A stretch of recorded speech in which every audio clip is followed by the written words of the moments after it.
Okay, today we'll start with scalar triple product और short form में हम इसको क्या बोलेंगे एसटीपी।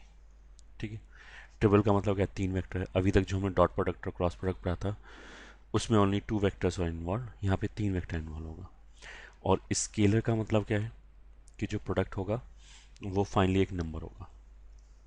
ठीक है, तो first point, STP of three vectors A vector B vector and C vector is a scalar quantity. जो हमने बोला कि नंबर आएगा, वेक्टर नहीं आएगा, फाइनल आंसर जो आएगा, and can be denoted as this. ये ठीक है, तो ये जो क्वांटिटी है इसमें क्या हुआ, ऐसे लिखा है A dot B cross C.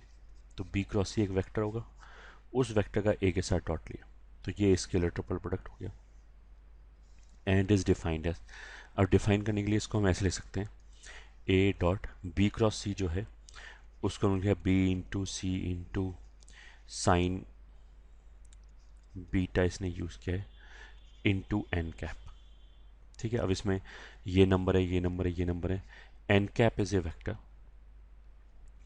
N cap कौन सा वेक्टर होगा? जो बी और सी के प्लेन के परपेंडिकुलर होगा। ठीक है, तो अगर हमने ए डॉट दिस क्वांटिटी लिखा है तो ये तो एक नंबर कांस्टेंट के हो गया, इसको तो हमने बाहर निकाल दिया, तो this will be B C sine beta, इसको तो बाहर निकाल दिया, और अंदर क्या है ए डॉट एन कैप। ठीक है, वापस एन कैप का डायरेक्शन क्या होगा? B vector and C vector का जो प्लेन आएगा उसके परपेंडिकुलर वेक्टर। तो if I can show you कि मान लिया बी वेक्टर ये है, सॉरी बी वेक्टर ये है, मान लिया सी वेक्टर ये, तो बी क्रॉस सी का डायरेक्शन इसके प्लेन के परपेंडिकुलर इधर आ गया एन कैप। ठीक है, और जो ए वेक्टर है वो मान लिया कहीं यहाँ पे बी और सी के प्लेन में नहीं है, तो इस डायग्राम में ये वाला एंगल तो हमारा बीटा हो गया, और जो ए वेक्टर और एन के बीच का एंगल है वो मान लिया अल्फा है, मान लिया। तो फिर क्या होगा कि ए डॉट एन कैप को क्या लिख सकते हैं? पहले वेक्टर का मैग्नीट्यूड ए, एन कैप का मैग्नीट्यूड 1 इंटू कॉस ऑफ जो भी इंक्लूडेड एंगल है विच इज अल्फा। तो फाइनली क्वांटिटी कितना हो गया? B C sine beta A cos alpha. तो उसको हम ऐसे लिख सकते हैं, ये यहाँ से आ गया A B C cos alpha sine beta.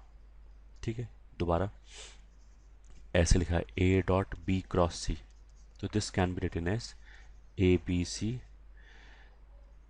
Sign beta cos alpha. ठीक है, उसमें ए बी सी क्या है? इन तीनों वेक्टर्स के मैग्नीट्यूड से। साइन बीटा क्या है? ये ठीक है, साइन बीटा में बीटा क्या है? एंगल। वो ये जो बॉक्स ब्रैकेट के अंदर लिखा हुआ बी और सी, उन दोनों वेक्टर्स के बीच का एंगल है। ठीक है, और कॉस अल्फा में अल्फा कौन सा एंगल है? जो तीसरा वेक्टर बच गया ए एंड बी क्रॉस सी के बीच का एंगल। बी क्रॉस सी एक नया वेक्टर है, उसके और ए के बीच का एंगल। या फिर हम ऐसे बोल सकते हैं ए बी और सी के प्लेन के परपेंडिकुलर जो एक नॉर्मल वेक्टर आएगा उसके एंड ए के बीच का एंगल। ओके,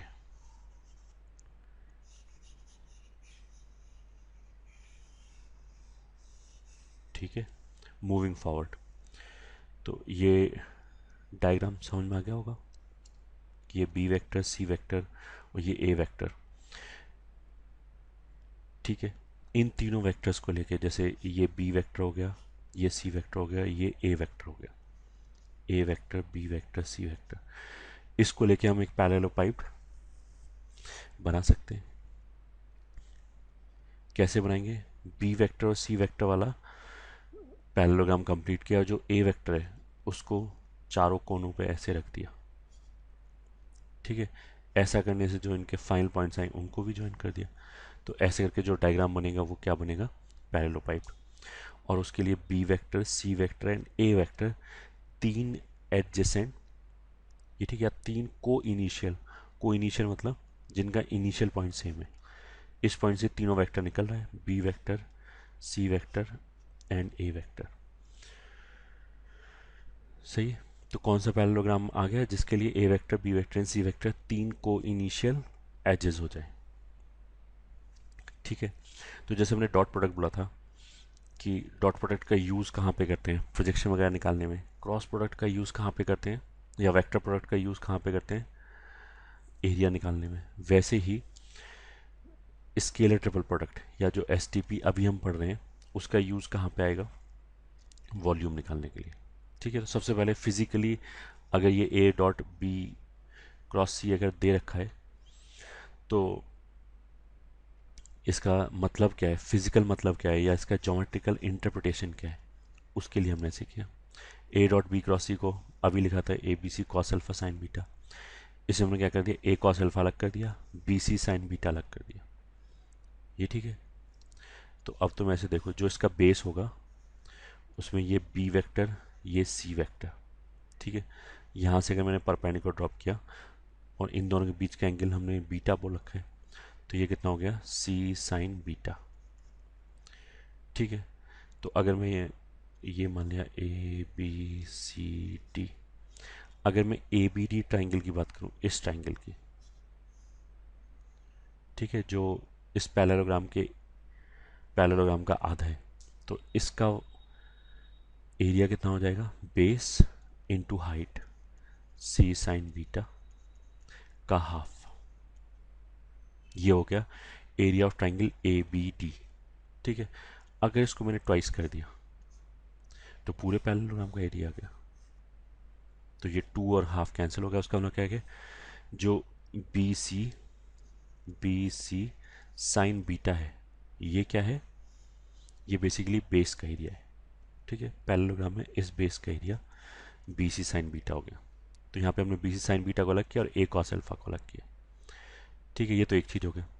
दूसरा, जैसे बी और सी का ये प्लेन हो गया, इसके परपेंडिकुलर जो होगा ये, वो एन कैप का डायरेक्शन होगा या फिर वो ए क्रॉस बी का डायरेक्शन होगा। ठीक है, और ए वेक्टर मान लिया कहीं ऐसे था, ये ए वेक्टर, तो ए वेक्टर का इसके साथ एंगल को हमने कैसे डिफाइन किया, अल्फा। ठीक है, तो हमने इस पॉइंट से इस पे परपेंडिकुलर ड्रॉप किया, तो अब ये राइट एंगल ट्राइंगल आ गया। ठीक है, ए क्या होगा, ए वेक्टर का लेंथ, मतलब ये वाला लेंथ ए हो गया, और अगर ये एंगल अल्फा है तो ये डिस्टेंस कितना हो गया, ए कॉस अल्फा। ठीक है, तो अभी हमने इसको ज्योमेट्रिकली इंटरप्रिटेशन निकालने के लिए हमने क्या किया, ए कॉस अल्फा अलग कर दिया, बी सी साइन बीटा अलग कर दिया। बी सी साइन बीटा ने क्या डिनोट किया, बेस एरिया। ये ठीक है, बेस एरिया में जो पैरेललोग्राम आएगा वो आएगा। और ए कॉस अल्फा ने क्या डिनोट किया, कि ये जो टॉप मोस्ट पॉइंट है इसका इसके ऊपर प्रोजेक्शन, या फिर हम इसको ऐसे बोल सकते हैं कि अगर मैंने टॉप मोस्ट पॉइंट से परपेंडिकुलर ड्रॉप किया तो ये दोनों बराबर ही आएगा। उसका मतलब क्या है कि ये हो गया पैरेललोपाइड का हाइट। तो ए कॉस अल्फा कितना हो गया height, B C sine beta कितना हो गया बेस एरिया। ठीक है, पैरेललोपाइड का वॉल्यूम क्या होगा, वो हाइट इंटू बेस एरिया ही होता है। ठीक है, जैसे क्यूबॉइड है, क्यूबॉइड का एरिया कितना होता है, एल बी एच। तो एल बी एच में, क्यूबॉइड में तो क्या होता है, बेस एक रेक्टेंगल होता है, तो एल और बी का जो प्रोडक्ट होगा, एल इंटू बी, ये बेस एरिया हो गया इंटू एच हाइट हो गया। ठीक है, तो ये वाला हर पैरेललोपाइड के लिए वैलिड है। ठीक है, वैसे हमने ये बोला था पैरेललोपाइड एक प्रिज्म होता है, तो ये एरिया, ये जो फॉर्मूला है वो प्रिज्म के लिए वैलिड है कि base area into height will be the volume. ठीक है, तो फाइनली क्या समझ में आया हमें, कि जो ए डॉट बी क्रॉस सी है ये एक वेक्टर क्वांटिटी है, और जो इसका मैग्नीट्यूड है वो क्या डिनोट करता है, ए वेक्टर, बी वेक्टर और सी वेक्टर को तीन को इनिशियल वेक्टर लेके, ठीक है, हमने एक पैरेललोपाइड बनाया, उस पैरेललोपाइड का वॉल्यूम देगा ये।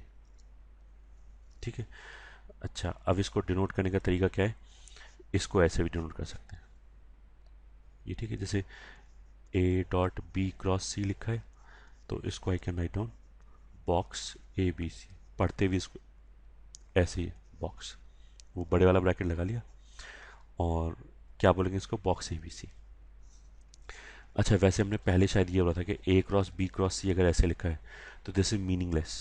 क्यों मीनिंगलेस, ऐसा नहीं लिख सकते, क्योंकि अगर यहाँ ब्रैकेट ऐसे लगाया तो इसका इंटरप्रिटेशन कुछ और आएगा, ये कोई नया और वेक्टर आएगा, और अगर मैंने ए और बी पे ब्रैकेट लगाया तो इसका इंटरप्रिटेशन कुछ और आएगा। उसका मतलब क्या है कि A cross B cross C can not be written, मतलब this is not defined. But अगर मान लिया मैंने ऐसे लिखा A dot B cross C, ठीक है, तो दिस इज डिफाइंड। क्यों डिफाइन? क्योंकि इसमें मेरे को पता है कि अगर इसको डिफाइन होना है तो ब्रैकेट यहीं आना चाहिए। क्यों? क्योंकि डॉट डॉट प्रोडक्ट जो है वो दो वेक्टर्स के बीच में ही आता है। अगर ऐसे लिखा है तो यहाँ पे ऐसा कोई कंफ्यूजन नहीं है कि ब्रैकेट यहाँ पे आएगा या फिर यहाँ पे आएगा। यहाँ पे ब्रैकेट आ ही नहीं सकता, वरना ये डिफाइन ही नहीं होगा। क्यों नहीं डिफाइन होगा? क्योंकि यहाँ पे डॉट प्रोडक्ट लगाने से एक नंबर हो गया, तो नंबर क्रॉस वेक्टर डिफाइन नहीं होता। तो इसलिए स्केलर ट्रिपल प्रोडक्ट में अगर हमने केवल इतना लिख के छोड़ दिया तो चलेगा। चलेगा मतलब ये एक वेक्टर हो गया, ये दूसरा वेक्टर हो गया, ठीक है। ऐसे भी हो सकता है ए क्रॉस बी डॉट सी। तो अगर ऐसे लिखा है तो this also well defined. Well defined का मतलब क्या है कि इसमें ब्रैकेट कहाँ पे आएगा, पहले कौन सा ऑपरेशन लगेगा, ऑफ कोर्स क्रॉस प्रोडक्ट, और ब्रैकेट यहाँ आएगा। This is understood, then only it will be defined, ठीक है। ये तो ये वाला पॉइंट हो गया। फोर्थ पॉइंट क्या है कि अगर तीन वेक्टर दे रखे हैं ऐसे करके, तो उनका स्केलर ट्रिपल प्रोडक्ट, मतलब आई जे के टर्म्स में तीन वेक्टर दे रखे हैं तो उनका स्केलर ट्रिपल प्रोडक्ट कैसे कैलकुलेट करेंगे। पहले वेक्टर के मतलब एक डिटर्मिनेंट बना लिया 3 by 3 का। फर्स्ट रो जो होगा वो पहले वेक्टर के कंपोनेंट हो जाएंगे, सेकंड रो दूसरे वेक्टर के कंपोनेंट बी के, और थर्ड रो तीसरे वेक्टर के कंपोनेंट, ठीक है। तो ऐसे इसको डिफाइन कर सकते हैं। अच्छा, ये आया कैसे? एक इसका मतलब एक बोलने का तरीका तो ये है कि हमने ए बी सी को यहाँ पे ए वन आई प्लस A2J+A3K ऐसे बी क्रॉस सी को कैलकुलेट करके लिख लिया, तो जो एक्सप्रेशन आएगा वो और इसको इवेल्युएट करने के बाद जो एक्सप्रेशन आएगा वो सेम आएगा।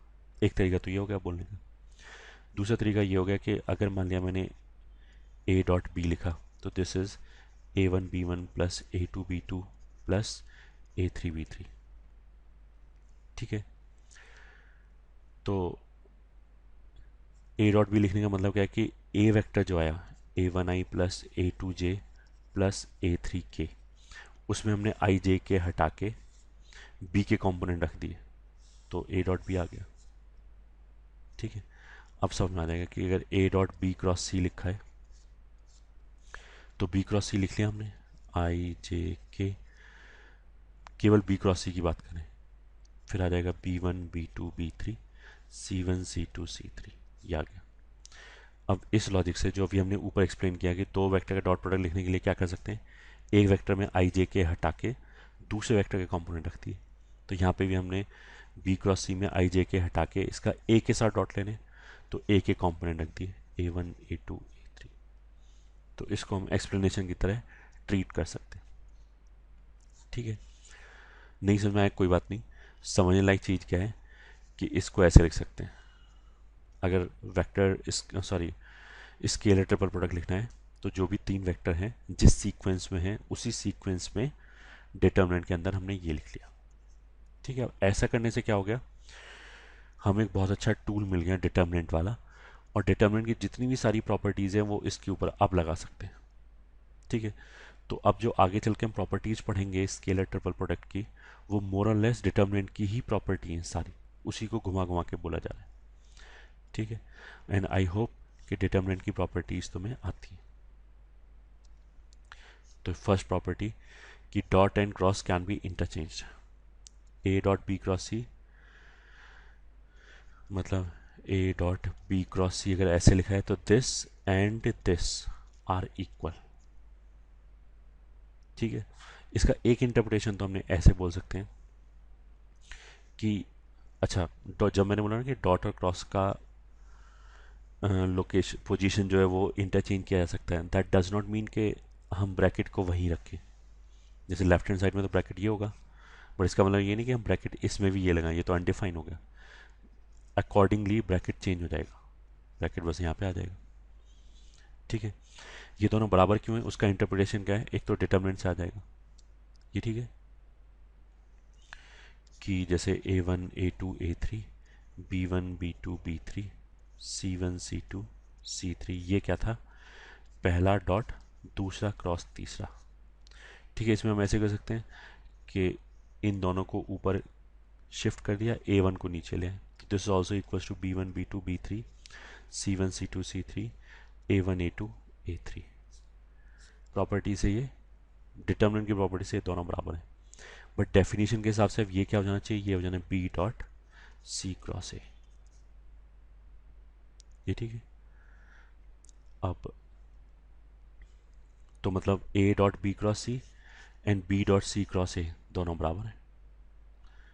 अब एक बार और शिफ्ट कर दिया तो फिर से C ऊपर आ जाएगा, C1 C2 C3 A1 A2 A3 B1 B2 B3, ये भी इसी के बराबर है डिटर्मिनेंट की प्रॉपर्टी से, तो this can be written as C dot A cross B। ठीक है। अब इसमें ये वेक्टर और ये वेक्टर, दोनों वेक्टर का डॉट प्रोडक्ट है, तो उसको तो पलट के लिख सकते हैं, alpha dot beta and beta dot alpha दोनों बराबर ही होते हैं, तो ये हो गया A cross B dot C बाद में लिख दिया, तो ये सारी बराबर क्वांटिटीज आ गई। ठीक है, तो यहाँ से यहाँ तक इफेक्टिवली क्या हुआ कि डॉट और क्रॉस इंटरचेंज हो गया, डॉट ए के आगे था, बी और सी के बीच में क्रॉस था, यहाँ क्रॉस ए और बी के बीच में आ गया, डॉट आगे आ गया सी के साथ। तो फर्स्ट प्रॉपर्टी तो ये हो गया, dot and cross can be interchange. ठीक है, सेकंड प्रॉपर्टी क्या, if cyclic order is maintain then S T P will remain the same. मतलब ए बी सी लिखो, बी सी ए लिखो, सी ए बी लिखो, सब बराबर है, वो यहीं से डिटर्मिनेंट की प्रॉपर्टी से। ये ए बी सी था, ये बी सी ए हो गया, ये सी ए बी हो गया। ठीक है, मतलब ए से अगर बी की तरफ जाएं और बी से सी की तरफ जाएं और यही साइक्लिक ऑर्डर मेंटेन रखें एंटी क्लॉकवाइज, जैसे हमने यहाँ लिखा हुआ है, तो वैल्यू बराबर आएगा। अगर मैंने उल्टा गया ऐसे तो एक नेगेटिव आगे आ जाएगा, ये भी डिटर्मिनेंट की प्रॉपर्टी है। तो अगर मैंने ए के बाद सी और फिर बी लिख दिया जैसे यहाँ पे, तो एक माइनस एक्स्ट्रा लगाना पड़ेगा बाहर। ठीक है, तो अगर हम एंटी क्लॉकवाइज डायरेक्शन में जा रहे हैं तो चाहे ए से शुरू करो, चाहे बी से, चाहे सी से, तीनों बराबर ही आएगा, ये तीनों। क्लॉकवाइज डायरेक्शन में जा रहे हैं तो फिर इसका वैल्यू जो आएगा और इसका वैल्यू जो आएगा वो एक दूसरे का नेगेटिव होगा।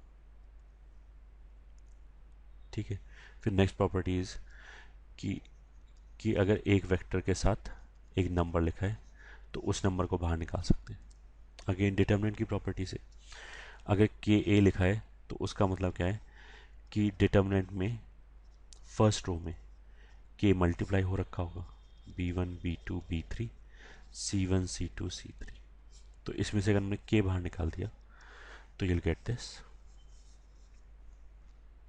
ठीक है, फिर डिटर्मिनेंट की प्रॉपर्टी से, डिटर्मिनेंट का प्रॉपर्टी आना चाहिए अच्छी तरह से। ठीक है, डिटर्मिनेंट में ऐसा होता है ना कि अगर मतलब जैसे ऐसे लिखा है A1 plus B1 A2 plus B2 A3 plus B3 C1 C2 C3 D1 D2 D3, ये लिखा है, तो इस डिटर्मिनेंट को मैं रो वन के रिस्पेक्ट में ब्रेक कर सकता हूँ, मतलब A1 A2 A3। अच्छा, जिस टाइम पे हम ब्रेक करें बाकी दोनों सेम रहना चाहिए, इनको साइमल्टेनियसली चेंज नहीं कर सकते, तो C1 C2 C3 and D1 D2 D3, ये तो दोनों डिटर्मिनेंट में सेम ही आएगा, C1 C2 C3 D1 D2 D3। बस केवल जो फर्स्ट रो है वो एक में A1 A2 A3 आ गया, एक में B1 B2 B3 आ गया, ये दो पार्ट में ब्रेक हो गया। ठीक है, और स्केलर ट्रिपल प्रोडक्ट के हिसाब से ये क्या हो जाएगा,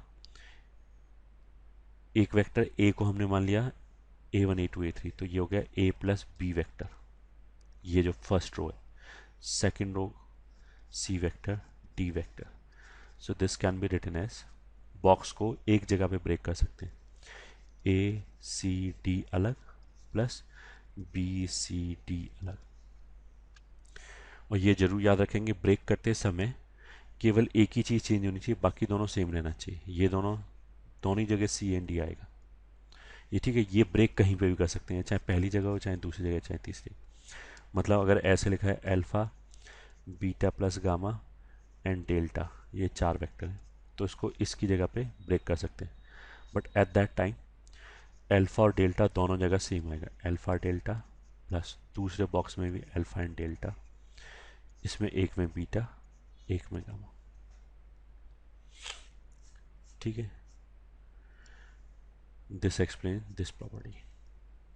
फिर बॉक्स ए बी सी अगर जीरो हो गया तो क्या होगा, ठीक है। A B C, box A B C लिखते समय हमने इसको डिफाइन कैसे किया था, this is A B C sine theta cos alpha, मान लिया ऐसे था। तो टोटल कितनी क्वांटिटीज आ गई, 5। तो अगर box A B C zero है तो इन 5 में से एक क्वांटिटी को जीरो होना पड़ेगा। तो ए बी सी जीरो होने का मतलब क्या है कि one of the vectors is zero vector, ठीक है। साइन थीटा जीरो होने का मतलब क्या है, थीटा क्या था, बी और सी के बीच का एंगल, ठीक है। तो अगर दो वेक्टर कोलिनियर हो जाए, ठीक है, साइन थीटा जीरो कब होगा, जब बी और सी वेक्टर कोलिनियर हो जाए, तो भी डॉट प्रोडक्ट जीरो आ जाए। तो उससे ये आ गया। या फिर कौन सा बचा, cos alpha. Cos alpha zero कब होता है, जब अल्फा 90 डिग्री हो जाए, ठीक है। तो हमारा डायग्राम ये था, ये एन कैप हो गया, ये बी था, सी था, बीच में कहीं ए था, ठीक है। ये वाला एंगल अल्फा था। तो कॉस अल्फा जीरो कब होता होगा, जब अल्फा 90 हो जाए। तो ये 90 होने का मतलब क्या है कि ए वेक्टर भी इसी प्लेन में आ जाए, ठीक है। तो उसका मतलब क्या है कि अगर तीनों वेक्टर कोप्लेनर हो जाए, ठीक है, A B C will be coplanar. तो फाइनली हमने क्या बताया कि अगर box A B C zero हो जाए, ठीक है, उसका मतलब हम इंटरप्रिटेशन ऐसे भी दे सकते हैं कि जो पैरेलल पाइप बना उसका वॉल्यूम जीरो होना चाहिए। अब पैरेलल पाइप का वॉल्यूम जीरो कैसे कैसे आ सकता है, कि या तो एक वेक्टर ही जीरो हो जाए तो पैरेलल पाइप भी खत्म, one of A B C या A vector B vector C vector is null vector, ठीक है। या फिर अगर दो वेक्टर कोलिनियर हो जाए तो फिर तीसरा वेक्टर कहीं पे भी वो पैरेलल पाइप बनेगा ही नहीं, ये ठीक है। Two of the three vectors are collinear, ठीक है, तीनों वेक्टर कोलिनियर होंगे तो भी ऑफकोर्स जीरो आएगा। या फिर all three vectors are coplanar, अगर तीनों एक ही प्लेन में आ जाए ऐसे करके, ये ठीक है, इसी प्लेन के अंदर आ जाए तीनों, तो भी पैरेलल पाइप नहीं बनेगा, तो भी उसका बॉक्स कितना आएगा, जीरो। ये हो गया, ठीक है। फिर नेक्स्ट क्या है, A plus B plus C plus A का बॉक्स, ठीक है। अब ये ट्रिकी है। अच्छा, इससे भी पहले और क्या क्या हम बोल सकते हैं कि अगर एक जीरो वेक्टर हो जाए तो वैल्यू कितना हो जाएगा, ज़ीरो, ठीक है, प्रॉपर्टीज। या फिर अगर दो वेक्टर सेम हो जाए तो भी बॉक्स कितना हो जाएगा, ज़ीरो, ठीक है। अब अगर एक वेक्टर जीरो हो गया तो उसका इंटरप्रिटेशन कैसे आएगा, अगर मैं डिटर्मिनेंट से इंटरप्रेट करना चाहूँ तो डिटर्मिनेंट में एक रो जीरो हो जाएगा, इसलिए जीरो हो जाएगा, ठीक है। या फिर A B C sine theta cos alpha से भी इंटरप्रेट कर सकते हैं, ठीक है। इसका अगर दो वेक्टर सेम हो जाए तो भी बॉक्स जीरो हो जाएगा, इसका इंटरप्रिटेशन कैसे आएगा, फिर डिटर्मिनेंट की प्रॉपर्टी से। अगर दो वेक्टर सेम है तो उसके करस्पॉन्डिंग जो दो रोज आएगा वो भी सेम आ जाएगा, तो ऐसे में डिटर्मिनेंट का वैल्यू जीरो होता है, ठीक है। ये दो प्रॉपर्टी और है। अब हमें करना क्या था कि A plus B plus C and C plus A, इसका वैल्यू निकालना है। तो उसको हम ऐसे नहीं कर सकते कि एक साथ ब्रेक कर दें, एक एक करके ब्रेक करना पड़ेगा। जैसे मैंने इसके रेस्पेक्ट में ब्रेक किया तो ए प्लस बी प्लस सी ये चेंज नहीं होगा, एक जगह सी आ गया, प्लस ए प्लस बी प्लस सी ए आ गया, ऐसे ब्रेक कर सकते हैं। तो अब ये दो डिटर्मिनेंट आया, इन दो डिटर्मिनेंट को फिर बी प्लस सी के रेस्पेक्ट में ब्रेक करूँ तो ऐसे करके यहाँ पे चार डिटर्मिनेंट आ जाएगा। फिर उन चारों को फर्स्ट रो के रिस्पेक्ट में ब्रेक करो तो ऐसे करके आठ डिटर्मिनेंट आ जाएगा। उन आठ डिटर्मिनेंट में क्या होगा, अपने आप करके देखना कि छः डिटर्मिनेंट तो जीरो हो जाएगा। कैसे जीरो हो जाएगा, ये वाला फैक्ट यूज करके, कोई ना कोई दो वेक्टर सेम हो रहा होगा उसमें। और बाकी दो डिटर्मिनेंट में क्या होगा कि ए बी सी का ही साइक्लिक ऑर्डर आ जाएगा। एक जगह जैसे ए बी सी आ गया, जैसे यहाँ से एक ए बी सी आएगा और एक ऐसे करके बी सी ए आ जाएगा प्लस बी सी ए। तो इसको वापस ए बी सी लिख सकते हैं, इसलिए कितना हो गया, twice of box A B C. ये ठीक है, ये इसको एक्सप्लेन करने का एक तरीका है। तो ये वाला प्रॉपर्टी हो गया। प्रॉपर्टी तो आपको सारी याद रखनी है, तो इसको याद कर लिया, ठीक है, मेमोराइज।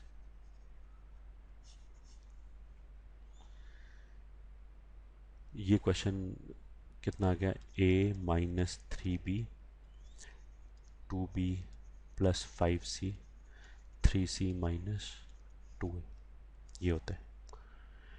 ठीक है, अब इसको एक तरीका तो ये हो गया, जैसे अभी हमने बोला कि तुम ऐसे काउंट कर लो, a के साथ b फिर c, तो ये कितना आ जाएगा, a 2b 3c। इसमें से प्रॉपर्टी से 2 बार 3 बार, तो 2 इंटू 3 कितना हो गया, 6 बॉक्स ए बी सी। ठीक है, फिर अगर ए के साथ मैंने बी लिया और फिर ये ए लिया तो 0, क्योंकि दो वेक्टर सेम हो गए। फिर ऐसे ही करके अगर मैंने ए के साथ यहाँ सी लिया फिर सी 0, ए के साथ सी फिर ए फिर 0। तो ऐसे करके केवल दो ही जगह पे आएगा, एक तो ये ए बी सी आ गया, दूसरा यहाँ से आ जाएगा बी सी ए। ठीक है, इसके जो कोफिशिएंट्स होंगे तीनों जगह उनको बाहर निकाल दिया, वहाँ से 30 आ गया। तो ये टोटल मिला के कितना हो जाएगा, ये 36 बॉक्स ए बी सी। ठीक है, अब आगे बढ़ते हैं। अच्छा वैसे चलो ये भी सुन ही लिया। अगर मान लिया मेरे पास ऐसे है alpha 1 A plus alpha 2 B plus alpha 3 C, A B C का कोई कॉम्बिनेशन है।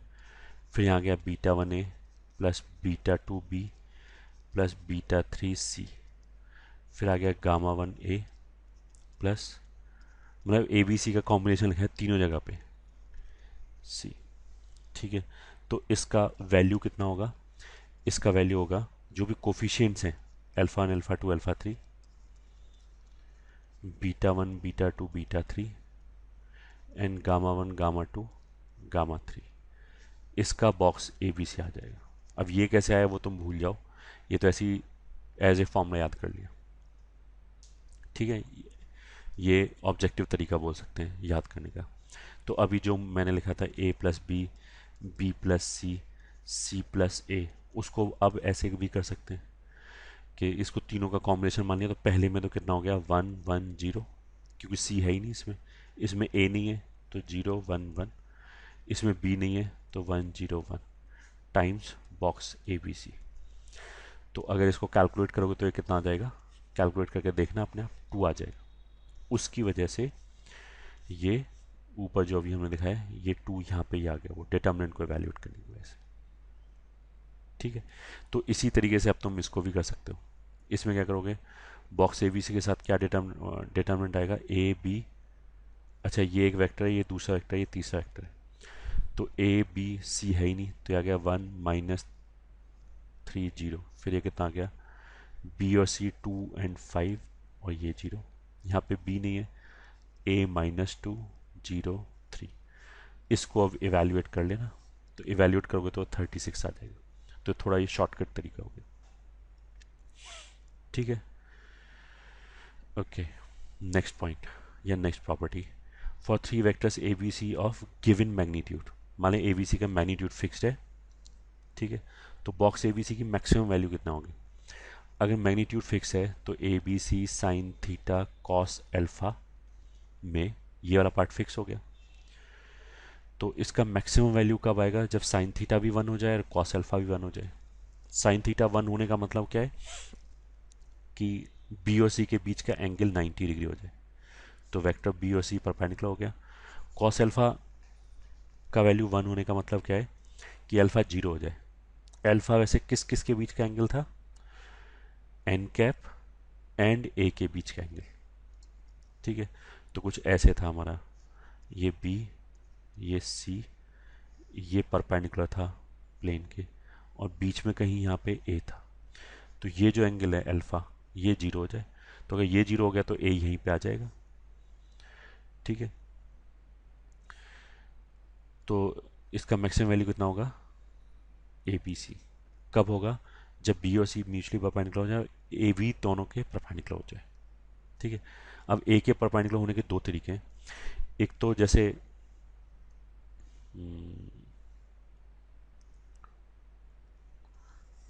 Late me make some space.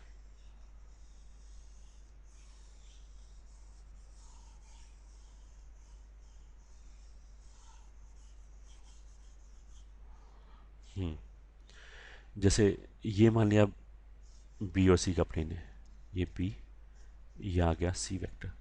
ए इधर भी परपेंडिकुलर हो सकता है, ये तो बी क्रॉस सी का डायरेक्शन हो गया। ए वेक्टर इधर भी हो सकता है, और ए वेक्टर ऐसा भी हो सकता है नीचे की तरफ हो जाए। अगर ए वेक्टर नीचे की तरफ होगा तब क्या होगा कि ये जो बी क्रॉस सी है या फिर जो एन कैप का डायरेक्शन है उसमें और ए में पाई एंगल आ जाएगा, तो कॉस पाई -1 होता है। तब तो क्या होगा, लीस्ट वैल्यू आ जाएगा माइनस ए बी सी। ठीक है, A B C sine theta cos alpha में A B C sine theta ये नेगेटिव नहीं हो सकता, केवल नेगेटिव कौन हो सकता है, कॉस अल्फा। तो अगर मेरे को मैग्नीट्यूड वाइज मैक्सिमम वैल्यू चाहिए तब तो हम क्या बोलेंगे, ए बी सी तीनों म्यूचुअली परपेंडिकुलर होना चाहिए। ठीक है, उससे क्या होगा कि मैग्नीट्यूड वाइज अगर मैक्सिमम वैल्यू चाहिए, और अच्छा ये सब जब ही वैलिड है जब ए बी सी का मैग्नीट्यूड गिवन है, वो फिक्स्ड है, वो चेंज नहीं हो रहा है। तो साइन थीटा कॉस अल्फा दोनों का वैल्यू 1 1 होना चाहिए, उसके लिए तीनों वेक्टर म्यूचुअली परपेंडिकुलर होना चाहिए। तब तो क्या होगा कि ये मैग्नीट्यूड वाइज मैक्सिमम वैल्यू आ जाएगी, उसके लिए तो तीनों म्यूचुअली परपेंडिकुलर होना चाहिए। This is not right, A B C are mutually perpendicular. अब म्यूचुअली परपेंडिकुलर में हमने बोला कि दो सिनेरियो हैं कि ए तो या तो बी क्रॉस सी की डायरेक्शन में आ जाए या ऑपोजिट डायरेक्शन में आ जाए। तो इन दोनों में क्या अंतर है कि एक केस में तो इसका मैक्सिमम वैल्यू आ जाएगा वैल्यू वाइज, दूसरे केस में मिनिमम वैल्यू आ जाएगा। मैग्नीट्यूड तो इसमें मैक्सिमम ही आएगा, बट वैल्यू वो मिनिमम होगा क्योंकि नेगेटिव के साथ आ रहा है। ठीक है, I hope this is clear.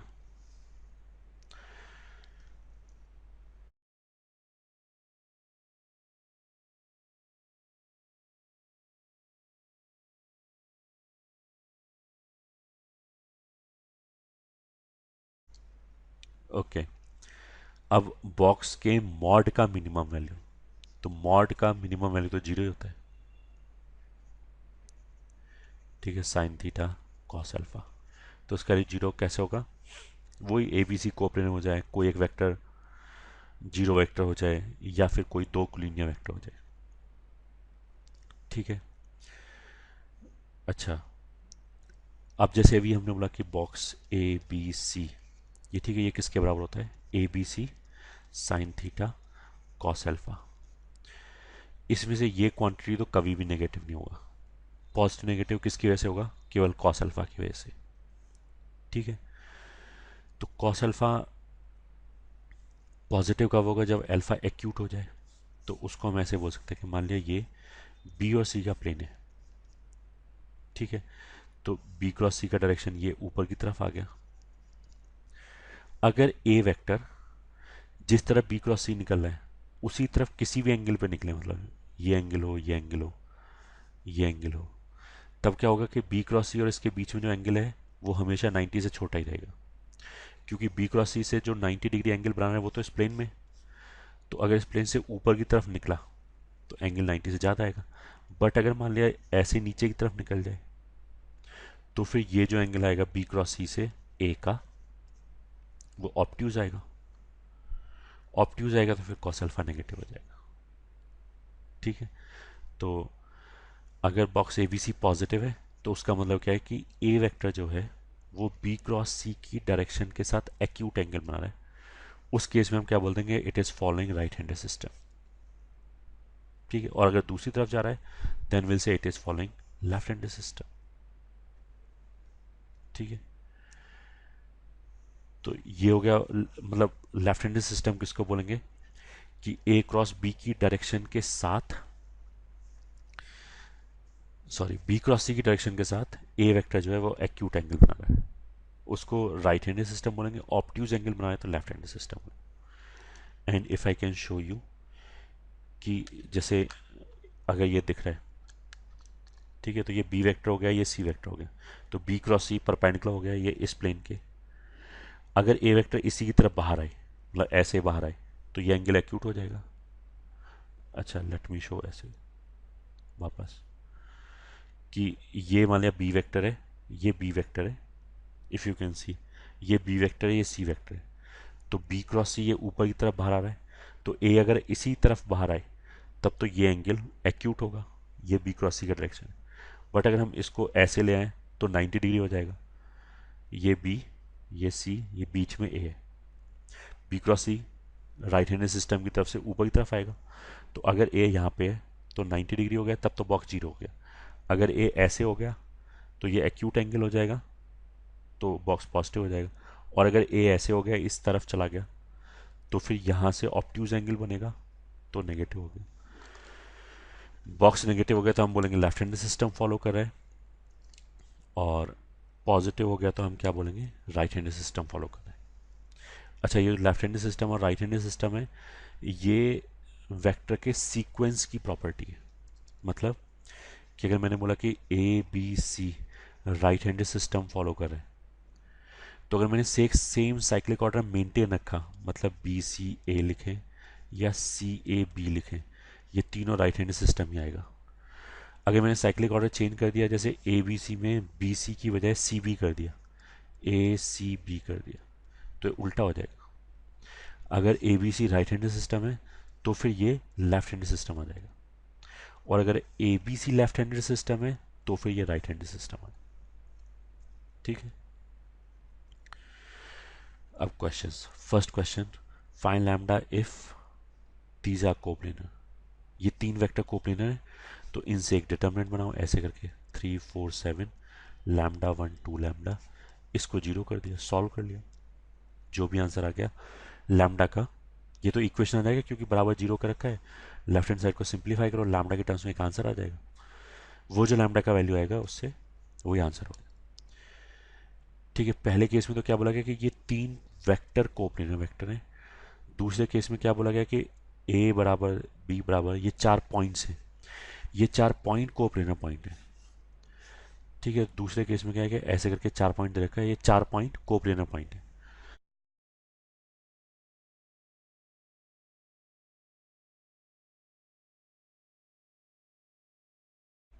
तो इस वाले केस में हम क्या करेंगे कि वो जो चार पॉइंट है उसमें किसी भी एक पॉइंट को फिक्स करके ऐसे हमने तीन वेक्टर बना लिया, और इन तीन वेक्टर का बॉक्स जीरो कर दिया। मतलब अगर ये ए बी सी डी है तो हमने क्या किया, A B vector A C vector A D vector बना लिया, मतलब ए को घटा दिया इसमें से, तो ए बी वेक्टर कितना आ जाएगा, दो में से एक गया एक, चार में से दो गया दो, छः में से तीन गया तीन, ये ए बी वेक्टर आ गया। ऐसे ही ए C vector A D vector निकाला, फिर उसको ऐसे ही डिटर्मिनेंट में रख के जीरो कर दिया, जैसे ये लिखा हुआ।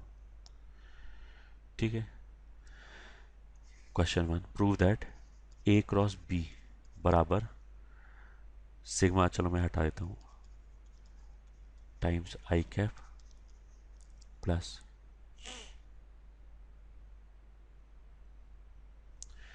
ये ए वेक्टर एंड बी वेक्टर होगा क्योंकि बॉक्स के अंदर वेक्टर ही लिखा जाएगा। ठीक है, फिर आ जाएगा A J B times J cap plus A B K times K cap. ठीक है, ये हमें प्रूव करना है कि ए क्रॉस बी इसके बराबर है।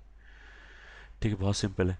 हमने डॉट प्रोडक्ट में एक रिजल्ट याद रखने के लिए बोला था कि आर बराबर R dot I times I cap plus R dot J times J cap plus R dot sorry के टाइम्स के कैप, ये याद रखने के लिए बोला गया था डॉट प्रोडक्ट के लास्ट में।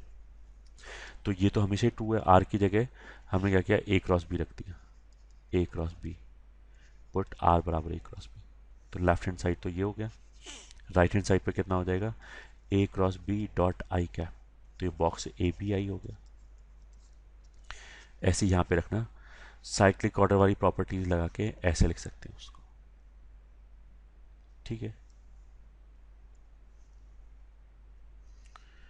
Further prove that alpha beta gamma, this is into, मतलब बराबर लिखा हुआ है गलत, डॉट ए बी सी बराबर दिस। ठीक है, अगेन वेरी सिंपल।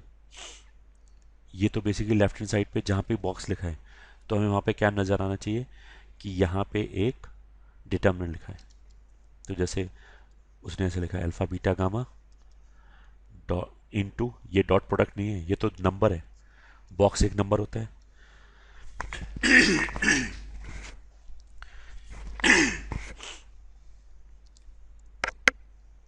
बॉक्स एक नंबर होता है, तभी इसको स्केलर वर्ड तभी यूज करते हैं, स्केलर ट्रिपल प्रोडक्ट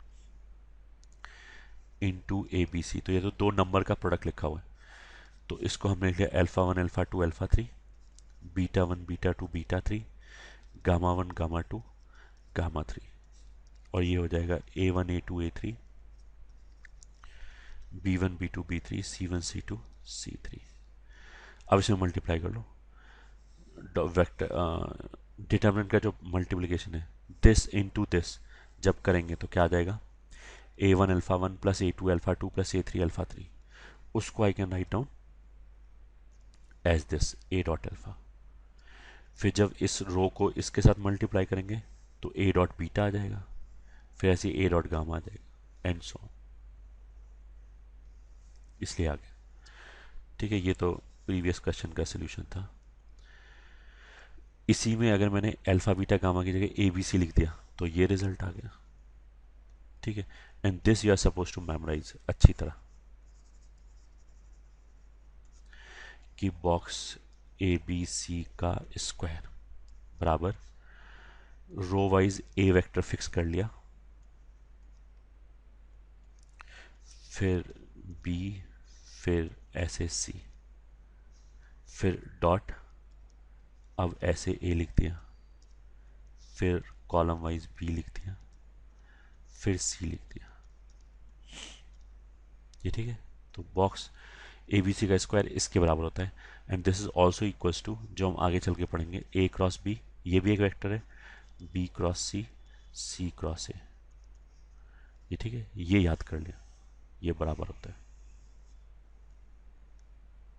ठीक है, यहां से यहां पे कैसे आए वो तो यही वाला प्रूफ है, अल्फा बीटा गामा को बस हमने ए बी सी बोल दिया तो बॉक्स ए बी सी मिलके स्क्वायर हो गया, वहां से ये रिजल्ट आ गया। ठीक है, यहां से यहां पे कैसे आए वो अभी भूल गए, वो तो मान लिया कि आगे, ठीक है, वो आगे चल के वेक्टर फोर प्रोडक्ट आएगा उसमें कहीं पढ़ाएंगे, तो अभी तो ये ऐसे याद कर लिया। ठीक है, अब इसका यूज क्या है जो आईआईटी में एक दो बार क्वेश्चन आ चुका है, कि जैसे एक क्वेश्चन दिया उसने कि A B C follow right handed system and are of magnitude two. ठीक है, तो ए बराबर बी बराबर सी बराबर टू हो गया, and are inclined at angle 60 degree with each other. तो मतलब angle between A vector and B vector is equals to angle between B and C equals to angle between C and A, and all these three angles are pi by 3। तो इस information की help से I can calculate A dot B, A dot C, या B dot B, B dot C, ये सब calculate कर सकते हैं। तो वो हमने कैलकुलेट कर लिया, तो ये आ गया। ए डॉट ए वाले जो टर्म है वो 4 आ जाएंगे, ए डॉट बी वाले जो टर्म है उसमें कॉस 60 की वजह से, हाफ की वजह से 2 आ गया। तो अब बॉक्स, मतलब इसमें क्वेश्चन में बोला गया find value of box ABC, तो बॉक्स एबीसी का स्क्वायर कितना होगा, ये वैल्यूज प्लग कर दिया इसमें, इस डिटर्मिनेंट में रख दिया, फिर आगे इवैल्यूएट कर लिया तो 32 आ गया, स्क्वायर रूट लिया तो प्लस माइनस 32 आ जाएगा। ठीक है, this is nothing, plus minus 32 आ जाएगा स्क्वायर लिया तो। ठीक है, plus minus root 32, but question में उसने खुद क्या बोल दिया, it follows right handed system, इसलिए बॉक्स पॉजिटिव आना चाहिए, इसलिए प्लस रूट 32 लिया है, माइनस वाला नहीं लिया। अगर कुछ भी नहीं बोला होता तो दोनों आंसर हम बता देते।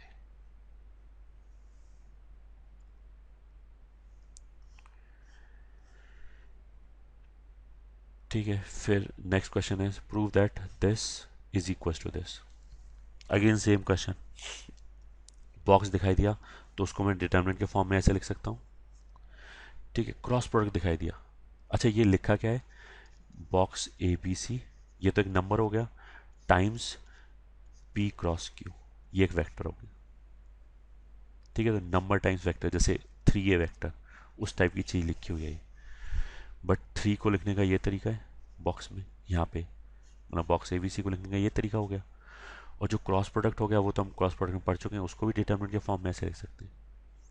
अब इसको फिर मल्टीप्लाई कर लिया, आई जे के को जब A1 A2 A3 के साथ मल्टीप्लाई करोगे तो A1I plus A2 J plus A3 के बन जाएगा, तो उससे क्या होगा कि ए वेक्टर आ जाएगा।